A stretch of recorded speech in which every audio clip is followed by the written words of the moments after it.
I often receive the question, hey, what's the hardest thing you know on guitar? Now some people might whip out their flashiest sweep picking lick.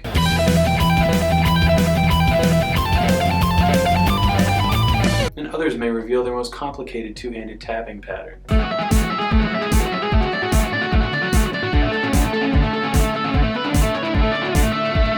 That's all well and good, but when I get this question, I have a different answer.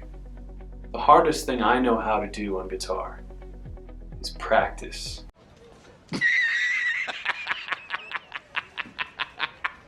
Are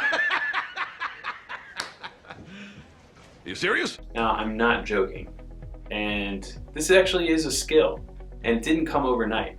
It's actually one of the hardest learnings to absorb as a musician. We've all done it. We've sat down to run our scales or practice in whatever way we practice, and before we know it, we're on YouTube looking up the sickest metal backing track and ripping solos like a madman. Now, there's absolutely no shame in this. In fact, it's always good to let off a little steam, but we shouldn't let shredding mindlessly get in the way of real progress. The skill and discipline to practice proficiently and in a timely manner so you can get to all the fun stuff is very difficult to really hold yourself accountable to do.